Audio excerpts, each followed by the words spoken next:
belajar filsafat tidak murtad? Banyak orang murtad itu tidak karena filsafat loh ya. Karena mie goreng, karena banyak orang murtad itu. Banyak orang murtad itu dengan alasan-alasan yang lain jauh dari filsafat. Halo, selamat pagi teman-teman ngopi-ngopi. Kembali lagi di podcast kita kali ini. Sebenarnya jam kita ngambil video ini adalah sekitar jam 2 ya. Sekarang cuma karena kebetulan nih bulan puasa kita masih dimungkinkan untuk tag.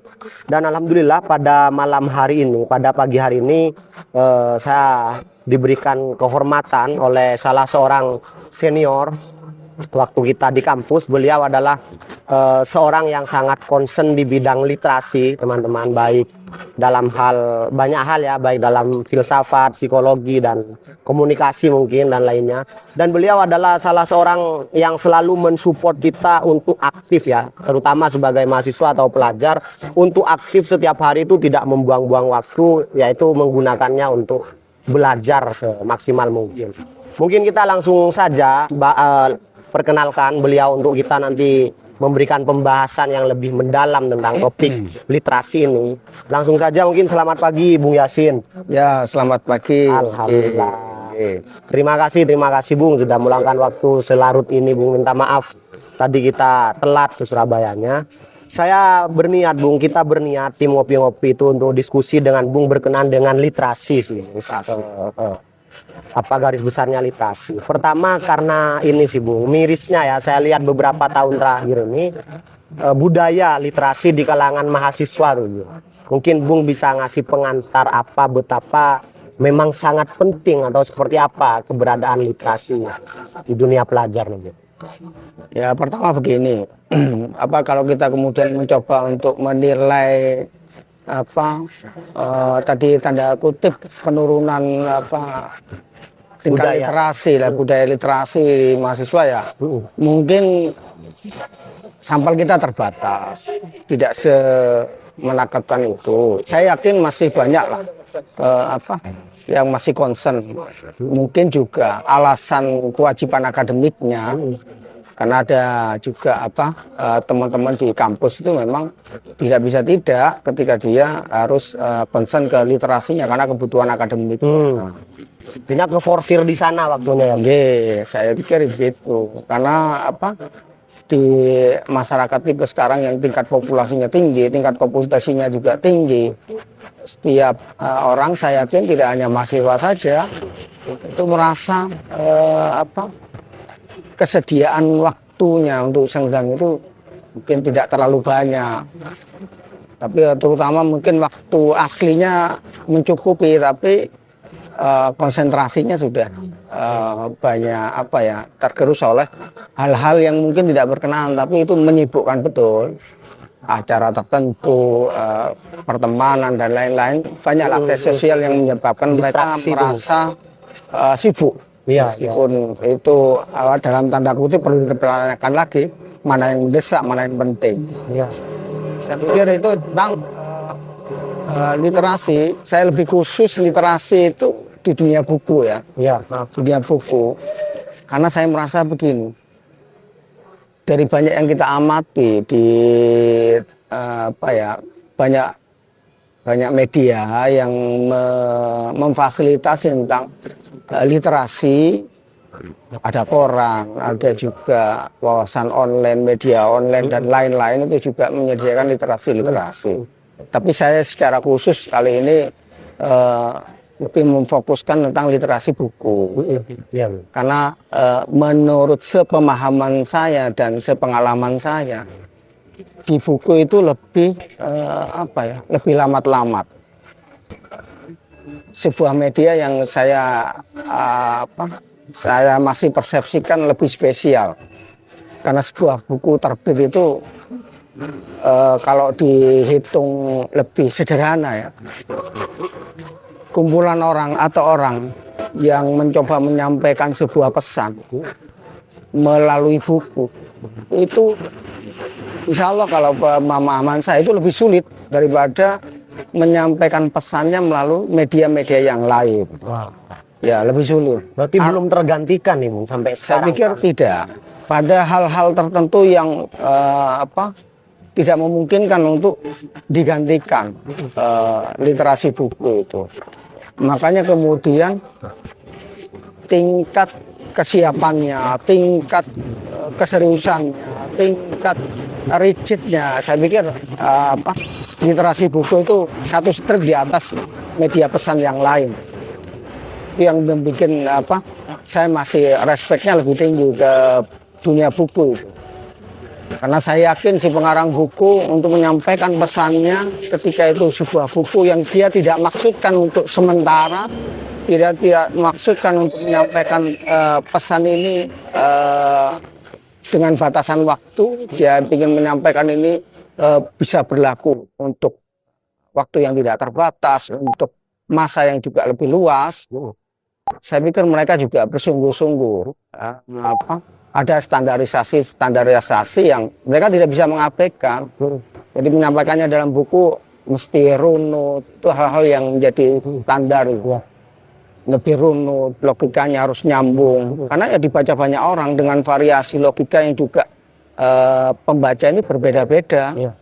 Jadi mesti ada pakem yang sama agar pesan itu biar bisa tersampaikan lebih banyak orang. Bung, kalau fenomena saya 4 tahun nih aktif di sebuah organisasi di Jawa Timur. Saya melakukan pelatihan dan memang saya melihat fenomena tentang literasi ini memang menurun. Entah menurun atau memang sudah seperti itu dari dulu, artinya tidak ada peningkatan. Dalam hal ini tuh waktu itu saya bertanya ke beberapa orang. Ya katanya agak sulit kalau sekarang teman-teman harus diminta baca buku lagi karena sekarang pengetahuan itu tersedia di mana-mana. Baik yang sifatnya informasi online ataupun lingkungan sekalian dan lain sebagainya. Nah, dalam konteks yang penuh dengan informasi seperti ini, sebenarnya apa sih perbedaan peranan literasi dengan informasi-informasi yang ada di media-media itu? Ya kalau memandang dari makna dasarnya ya, literasi itu kan sebuah teks yang disampaikan ya. Jadi tidak hanya sastra, tapi maksud dari literasi itu baca, aktivitas media yang dibaca. Saya pikir ini tidak hanya terbatas pada dunia buku, tapi juga hampir semua bacaan, baik itu digital, baik itu fisik, buku, koran dan lain-lain banyak. Saya pikir itu juga mengandung dalam pengertian dunia literasi. Tapi yang secara khusus ini kan kita bahas tentang literasi dalam arti media buku. Itu memang kalau yang dipandang secara seketika kelihatannya menurun, ya banyak juga alasan wajar. Saya kembali ke tadi ketika irama saat ini kehidupan terasa mendesak bagi masyarakat, terutama juga teman-teman yang di dunia akademik, mahasiswa. Saya pikir itu sebuah kewajaran, sebuah keniscayaan ketika buku menghendaki seseorang untuk mengaksesnya itu harus meluangkan waktu, konsentrasi. Ketika banyak hal sudah disediakan instan, ketika dulu orang untuk masak sebuah masakan itu menyiapkan bumbunya mulai dari bahan mentah, sekarang sudah ada bumbu-bumbu instan yang cepat. Itu juga satu strip juga segaris dengan fasilitasi yang lain, termasuk fasilitasi literasi itu tadi. Jadi akhirnya buku terasa sangat eksklusif karena mintanya banyak, minta waktu, konsentrasi dan tertentu. Jadi sebuah keniscayaan yang wajar ketika itu kemudian agak menurun.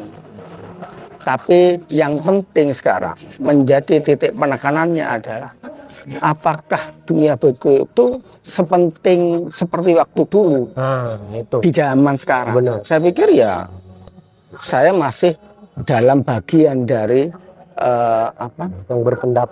yang berpendapat bahwa ya itu malah menunjukkan titik pentingnya di zaman sekarang. Apa Bu itu sekarang? Karena begini, kebanjiran kita tentang informasi. Kita tidak kekurangan tentang informasi, tidak seperti zaman-zaman lampau. Justru yang menjadi problem kita saat ini bukan kurangnya informasi, tapi banjirnya informasi itu. Dan kita menjadi butuh waktu tersendiri, butuh konsentrasi sendiri hanya karena memilih mana informasi yang layak, mana yang tidak. Dan semua informasi itu mencoba mengambil waktu, mencoba untuk mengambil konsentrasi dengan segala kemasannya ke kita. Entah itu penting atau tidak, sampai-sampai kita kesulitan untuk membedakan mana sih yang penting, mana sih yang mendesak. Karena tidak semua yang mendesak itu kan penting. Dan tidak semua yang penting itu selalu mendesak. Dan seorang sifatnya kayak informasi itu mendesak ya Bu ya. Oh ini ada. Itu keniscayaan yang karena tingkat populasi kita tinggi. Jadi seolah-olah nggak segera kita akan ketinggalan. Kalau nggak segera kita akan tertunda. Kalau nggak segera ini akan tertinggalkan dan terlampaui dan lain-lain. Itu yang menyebabkan kita berpikiran karena banyak populasi. Tingkat kompetisinya berbeda. Ya, itulah yang menyebabkan kita penting. Sekedar duduk dulu.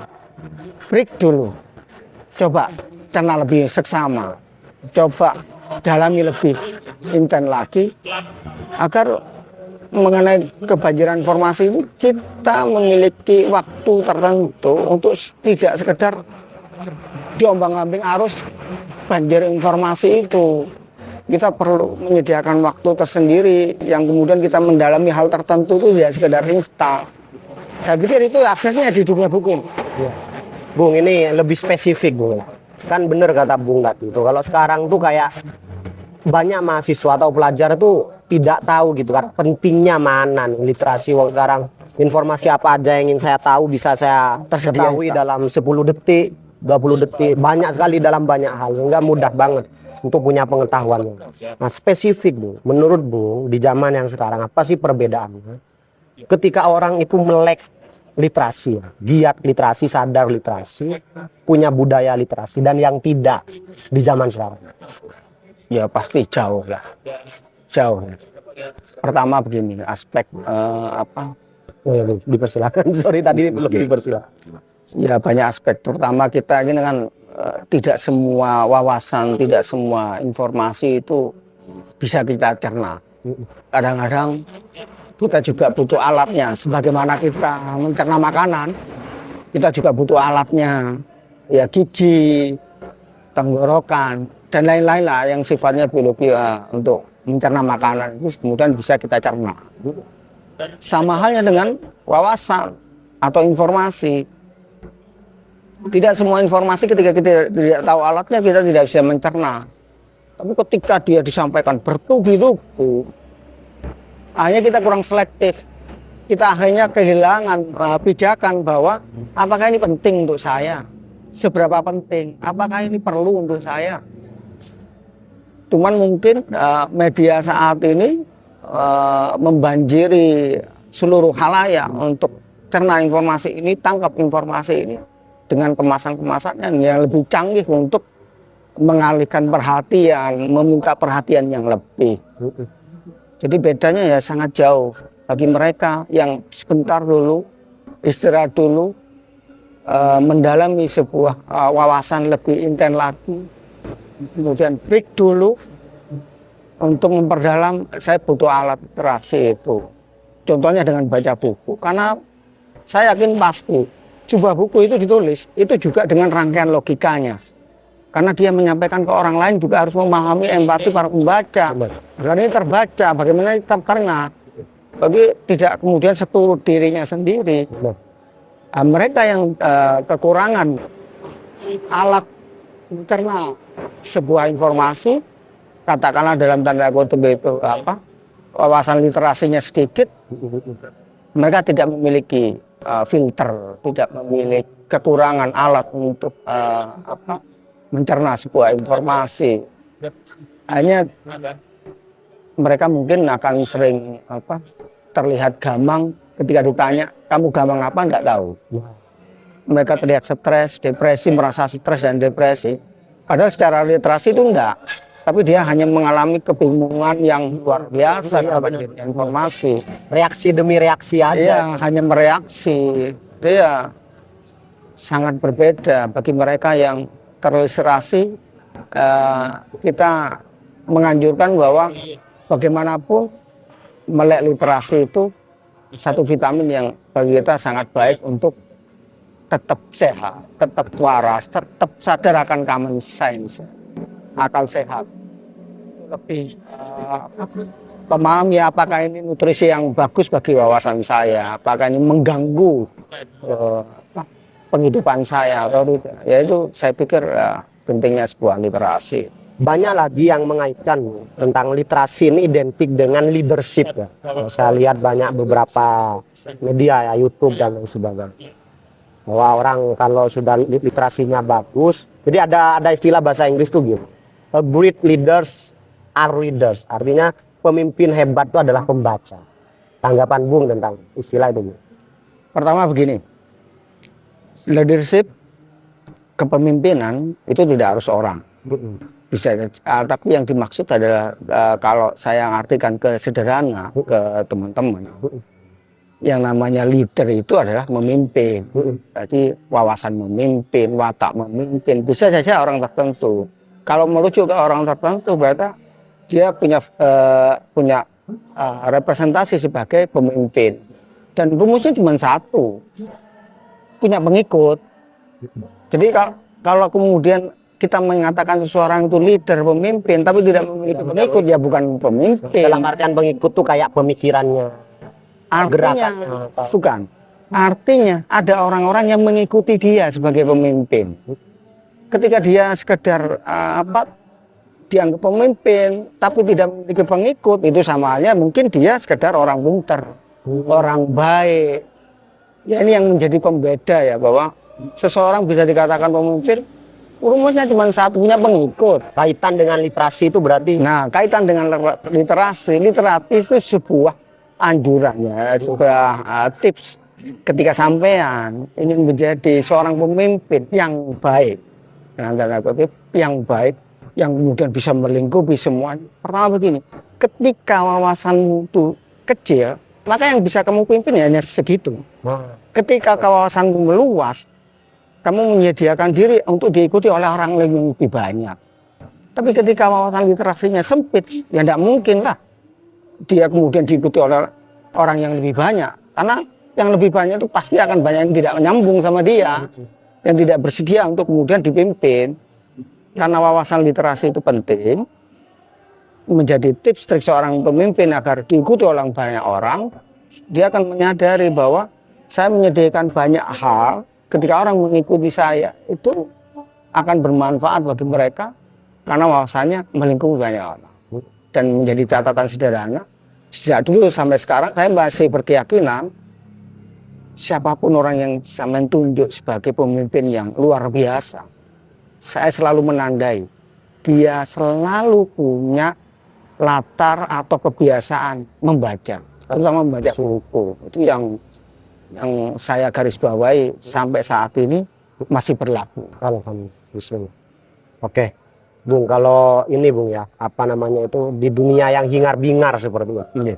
Ketika Bung dari tadi mengatakan nilai pentingnya literasi ini tidak berkurang sedikit pun, peranannya tetap eksis dan manfaatnya juga sangat ada ya sampai detik ini. Saya kan berani lah mengatakan Bung Yasin ini sebagai aktivis literasi ya, dengan pengalaman-pengalaman yang pernah kita lalui. Rekomendasi dari Bung atau saran atau masukan di dunia yang hingar-bingar di perkotaan, bagaimana tetap menjadi pribadi yang aware dan terbudaya dalam literasi. Terbudaya literasi ya. Ya apa? Saya tidak bisa menyarankan sesuatu yang khusus, spesial yang kemudian bisa dipertanggungjawabkan secara akademik, sosial dan lain-lain, karena saya tidak memiliki kemampuan untuk mengaturkan itu dalam bentuk ini risetnya ada dan lain-lain. Tapi sebagai pengalaman pribadi untuk yang saya lakukan, dan kadang-kadang ini juga saya anjurkan ke teman-teman yang lain, saat ini tuntutannya tidak terlalu banyak Tuntutannya hanya sekedar minimal setiap hari ada bacaan tekstual kertas, baik itu buku dan lain-lain, atau apa teks kertas lah, meskipun itu juga koran yang sampai baca setiap hari. Dan minimal 1 bulan ada buku yang sedang sampean baca. Bagaikanlah itu bagian dari dunia lain. Kalau saya biasanya karena saya beraktivitas juga pakai sepeda motor, di sepeda motor itu paling tidak saya siapkan 1 buku. Ketika ada waktu senggang, saya baca. Jika tidak ada mungkin kan ya tetap di sana. Sampai buku itu selesai. Kalau tidak selesai ya tetap ada di jok sepeda motor saya. Itu kayak simbolis bahwa ini loh keluarkan Ya, saya. bagi saya itu kan, karena di zaman sekarang itu terlalu banyak hal yang mengalihkan ya. Kadang-kadang ketika saya buka jok sepeda motor, ada buku, itu masih mengingatkan saya. Minimal ketika saya masih belum punya kesempatan untuk membacanya di waktu tertentu itu, paling tidak saya punya persepsi bahwa ada buku yang menunggu saya baca, yang mesti saya lihat setiap hari meskipun dalam keadaan sengaja ataupun tidak, dia standby untuk menunggu saya baca. Berarti yang kemudian yang menjadi warning ke saya untuk tetap konsen ke dunia literasi. Berarti Bung secara tidak langsung seperti punya kontrak atau komitmen dengan diri sendiri gitu. Ya. Bahwa ya setiap di lingkungan Bung itu harus ada buku, dan buku itu harus dibaca di mana Bung punya kesempatan. Dan sampai buku itu selesai gak akan ditaruh dikembalikan di rak lagi. Ya saya alhamdulillah termasuk pembaca buku yang sampai di level yang tidak perlu diobrak lagi saya. Saya tidak perlu untuk diiming-imingi lagi tentang bagusnya dunia buku. Saya tidak perlu didisiplinkan wajib. Alhamdulillah saya sudah sampai pada Bung sudah mendorong dari dulu tuh itu. Mendorong diri saya sendiri untuk suka baca buku itu. Saya sampai jadi bisa dikatakan ketika saya ditanya apa sama suka baca buku, ya saya suka. Dan tidak semua orang itu sampai pada seperti yang saya alami sekarang. Jadi kalau saya pengalaman dulu mungkin ya menjadi standar umum lah untuk mencintai sebuah buku ya diawali dulu awalnya ya maksa-maksa. Kalau sekarang ya saya alhamdulillah. Satu hal spesifik Bung, satu aja.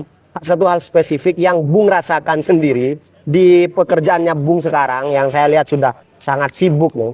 Apa yang akhirnya membuat Bung bersyukur, alhamdulillah mungkin karena saya terbudaya dalam literasi. Akhirnya saya merasakan ini tuh. Apa dulu? Dalam konteks pekerjaan akhirnya Bung ya. Kalau pemikiran sudah Bung ini dari tadi. Ya mungkin saya tidak spesifik tentang pekerjaan ya. Saya lebih bilang ke interaksi sosial. Nah, betul. Saya merasa punya manfaat yang luar biasa ketika berinteraksi sosial. Dalam tanda kutip saya merasa lebih komunikatif. Bahkan juga ada konfirmasi dari kenalan-kenalan saya menganggap saya lebih komunikatif, lebih bisa menyampaikan.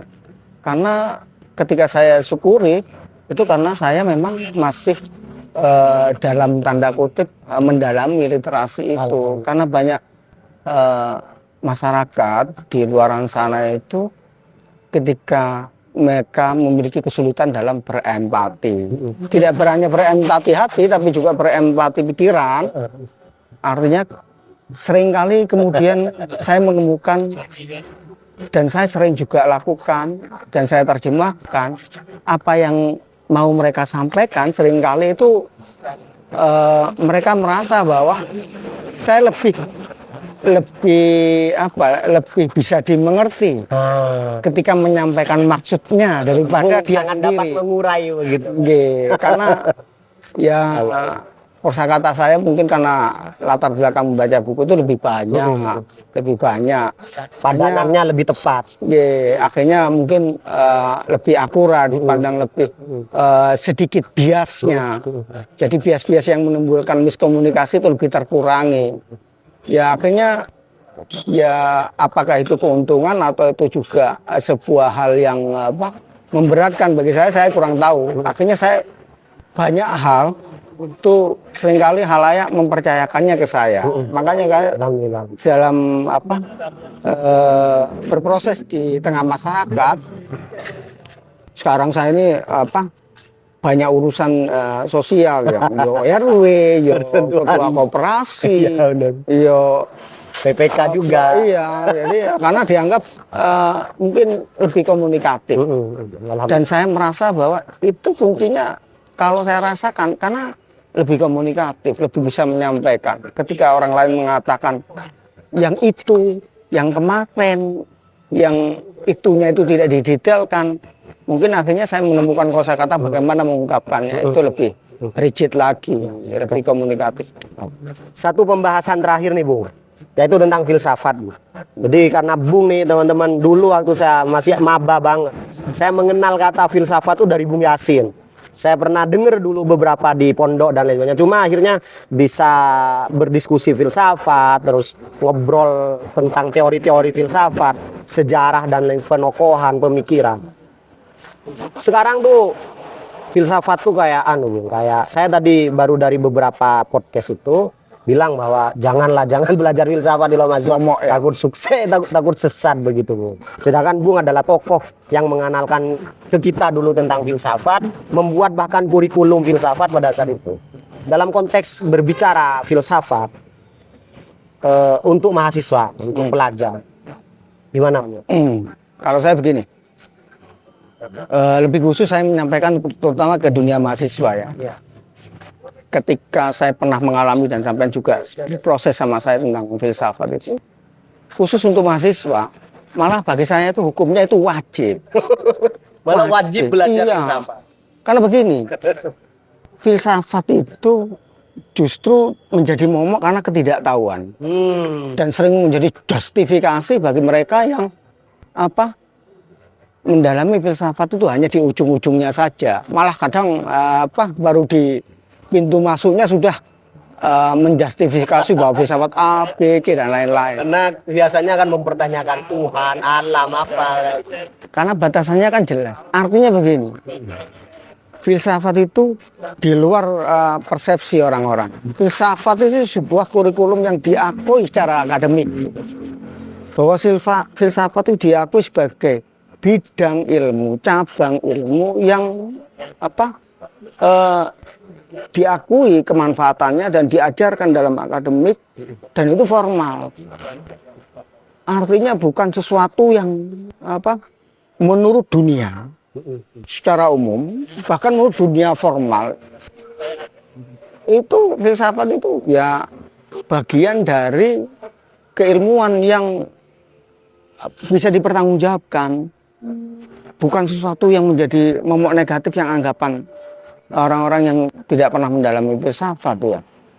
Makanya kemudian karena kita sama-sama pernah mendalami itu, pernah juga belajar itu dan sampai sekarang juga masih kadang-kadang berproses. Saya bagian dari pembaca sampai juga sama membaca filsafat itu, kita menemukan manfaatnya dan ekses pentingnya. Makanya kemudian saya pikir di antara bagian masyarakat ada siswa sekolah, ada masyarakat umum, ada kemudian masyarakat pekerja dan lain-lain lah ya. Saya secara khusus menyampaikan kalau untuk mahasiswa itu malah wajib. Malah wajib. Bahkan untuk yang takut-takut untuk sesat ya kalau belajar filsafat, belajar aja gitu. Iya, karena begini. Tidak komprehensif lah kita tidak ngomong. Murtad ya, belajar filsafat tidak murtad. Banyak orang murtad itu tidak karena filsafat loh. Karena mie goreng, karena banyak orang murtad itu. Banyak orang murtad itu dengan alasan-alasan yang lain jauh dari filsafat. Karena yang saya pikir ya, karena filsafat itu punya pembeda dari bidang-bidang yang lain, terutama soal pembahasannya yang menyeluruh. Apa Bu? Menyeluruh. Menyeluruh. Ya, dalam arti karena dia mensyaratkan bagi mereka yang belajar filsafat itu ya mesti berkategori, ya rinci sampai ke akar-akarnya, ya itu menjadi tradisi sebuah bidang keilmuan filsafat. Saya pikir itu bagi mereka yang tidak sekedar mahasiswa, karena levelnya mahasiswa, mereka harus sampai ke mengalami lah bagaimana wawasan filsafat itu, agar mereka mengalami apa yang mereka anggap benar sekarang itu coba pertanyakan. Jangan kemudian ketika sama halnya kita mencoba untuk menyampaikan pentingnya filsafat itu ketika saya tanya, sampean pernah belajar filsafat? Cuman baca, cuman tahu dan lain-lain. Tapi tidak marah masuk. Sama halnya orang bilang tidak suka gedang goreng, tidak suka ote-ote, tapi belum pernah makan. Ini kan tidak valid ya. Ya tidak valid. Itu hal yang saya pikir sederhana. Sederhana, dan makanya kemudian kalau khusus mahasiswa, saya menyarankan malah meskipun itu hanya setitik, sekecap, tapi mereka wajib untuk masuk di bidang itu. Paling tidak pernah mengalami lah. Agar kemudian apa yang mereka pahami, apa yang mereka yakini, itu bukan sekedar wawasan yang diberi, tapi menjadi wawasannya sendiri. Jadi wawasan yang bisa mereka pertanggungjawabkan bahwa mereka mengerti betul, tidak hanya tahu, tapi juga mengerti apa yang dia pahami. Sampai-sampai kemudian kita punya anggapan ketika kita ngomong ke teman-teman mahasiswa baru itu, gudang garam ingat apa dan lain-lain. Bagaimana wawasan mereka itu ketika di breakdown lebih mendalam, ketika dibedah lebih mendalam, mereka tidak memahami betul apa yang mereka katakan. Mereka tidak memahami betul apa yang mereka yakini. Betul. Jadi yang saya pikir kalau ini menumpuk sama halnya orang makan, mengunyah saja semua makanan tapi tidak pernah tertelan, tidak pernah tercerna. Ya ada saat-saat nanti muntah ya. Berarti orang yang belum mempelajari filsafat itu bisa disebut juga ini orang yang ya hidupnya hanya sebatas anggapan-anggapan. Bahkan ketika beliau bilang percaya atau yakin, sebenarnya hanya anggapan saja, belum memahami betul apa yang mereka anggap yakin, benar atau apa. Ya, menggarisbawahi tentang definisi filsafat itu adalah berpikir mengakar, terstruktur, menyeluruh. Dari makna ini, saya pikir, ya, jawabannya untuk mereka yang kurang mencerna ya, kurang mengerti. Meskipun mungkin mereka tidak menyadari bahwa mereka sedang berpikir filsafat. Ketika mempertanyakan sesuatu sampai ke akarnya ditanyakan lagi, kan? Mungkin dia berfilsafat, dia belum tahu mereknya saja bahwa apa yang dia lakukan itu filsafat. Kalau menggarisbawahi tentang makna filsafat yang tadi, berarti teman-teman yang tidak pernah mendalam filsafat itu dalam arti mereka sekedar bahwa ilmu yang pemahaman yang dia rasakan, pemahaman yang dia pikir itu mengerti, itu tidak valid ya. Itulah teman-teman ya, ngobrol dengan beliau tentang filsafat ini. Karena beliau juga sangat concern dari dulu di bidang ini. Jadi saya dulu itu sangat excited ke Bung Yasin karena mungkin beliau tuh concern di filsafat tuh, jadi pertanyaan-pertanyaan mendasar, problematika mendasar tuh beliau sudah mampu mengurainya lebih dulu. Sehingga saya sih lumayan, saya sepakat sih kalau orang yang memistifikasi filsafat. Mistifikasi. Karena mereka belum belajar filsafat, belum masuk, begitu ketakutan. Jadi gak masuk sekalian malah manfaatnya luar biasa tuh. Dulu, dibedah dulu. Jangan-jangan yang kita ungkapkan tentang mistifikasi banyak teman-teman nanti nggak paham. Oh ya, gimana? Mistifikasi. Jadi menganggap mistik sesuatu karena wawasan dari itu kita belum tahu. Akhirnya kayak mistik gitu kan. Jadi apakah di sini? Enggak. Maksud saya mistik itu lebih ke mereka menganggap alasannya tidak bisa dilogiskan karena mereka belum tahu. Sama halnya seperti di sini ada jin. Menurut Panca Indera tidak ketemu. Jadi akhirnya mereka menganggap bahwa cincin yang saya pakai ini bertuah. Maka orang tertentu itu, wibawa ya orang itu ya. Padahal itu mistifikasi. Mistifikasi dalam arti bahwa sampai tidak membedah ini. Coba sampai cerna lebih lanjut. Ternyata orang tersebut yang sampai anggap sebagai pemimpin, dia sampai pada level menampakkan seolah-olah jadi pola geraknya memang dia menyengaja, pilihan bajunya dia menyengaja, dan lain-lainnya dia menyengaja agar tampak lebih dalam tanda kutip mantap bagi orang lain. Ketika orang menganggap mantap itu sama dengan pemimpin. Padahal ya gak Pak. Ngono. Pemimpin garisnya situ. Garisnya cuma satu, punya pengikut. Iya, jadi ketika sampai menganggap banyak orang, kita ini mantep pemimpin. Sampai sudah melakukan yang namanya mistifikasi. Jadi seolah-olah orang biasa, kemudian karena menampakkan diri seolah-olah pemimpin, sampai menganggap bahwa dia punya hal yang behind yang kemudian sampai anggap pemimpin yang tidak bisa saya jelaskan. Ini pemimpinnya itu namanya mistifikasi. Oke Bung, terakhir sekali, sangat terakhir. Bung nih, Terakhir yang keberapa ini? dari dulu beliau tuh sering mengatakan kepada kita ya, kepada teman-teman di organisasi, ada kata-kata yang paling menarik. Itu menjadi identitas dari Bung ya. Jangan pernah berhenti belajar. Nah, kita ingin Bung share ya teman-teman yang nanti nonton. Apa makna dibalik pesannya Bung ke teman-teman ini? Yang alhamdulillah membuat saya dan teman-teman sampai sekarang masih aktif baca buku, belajar literasi dari berbagai media, film dan sebagainya. Itu oleh karena salah satunya pengaruh bahasanya Bu, jangan pernah berhenti belajar. Bisa disampaikan. Ya, saya terinspirasi sama Kiai Haji Mustafa Bisri ya, yang pernah mengungkapkan itu juga di halayak. Jadi bagaimana beliau waktu itu menanggapi mantunya Ulil Absar dan lain-lain, itu dia enjoy aja. Tapi umatnya yang lain, makmumnya yang lain menganggap, kontroversi antara menantu dan mertua begitu meruncingnya. Tapi ya Mustafa Bisri dengan santai, ini apa wajar. Mereka ya Mustafa menggarisbawahi, ini ojo mandek belajar, jangan berhenti belajar.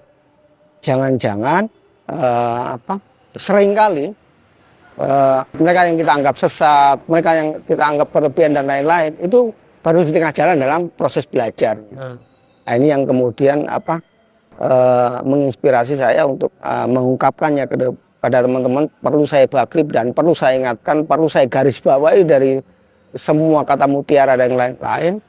Yang paling utama ya jangan berhenti belajar. Karena bagaimanapun urusanmu tidak selesai, kamu mengerti dirimu juga belum selesai, apalagi kamu mengerti masyarakat. Jadi jangan menganggap bahwa apa yang kamu yakini, apa yang kamu pahami itu selesai di sana. Jangan-jangan kita masih kurang belajar. Jadi makanya kemudian menjadi, kalau biasanya ke teman-teman saya menjadikan apapun yang sampai lakukan, entah bagaimana aku kita sampai, saya menggarisbawahi ini hukum dari saya. Jangan berhenti belajar. Berhenti belajar, sesat di jalan. Saya pastikan bahwa ketika sampai menyadari garis ini, jangan berhenti belajar, semoga sampai terus mendalami segala sesuatunya, tidak sekedarnya saja. Jadi bukan filsafat yang membuat sesat, tapi berhenti belajar. Makanya jangan pernah berhenti. Itu saja teman-teman obrolan kita dengan Bung Yasin berkenaan dengan literasi dan juga menyinggung filsafat tadi. Semoga teman-teman bisa mendapatkan manfaat dari obrolan kita ini. Salam ngopi-ngopi, ngobrol pintar. Terima kasih banyak.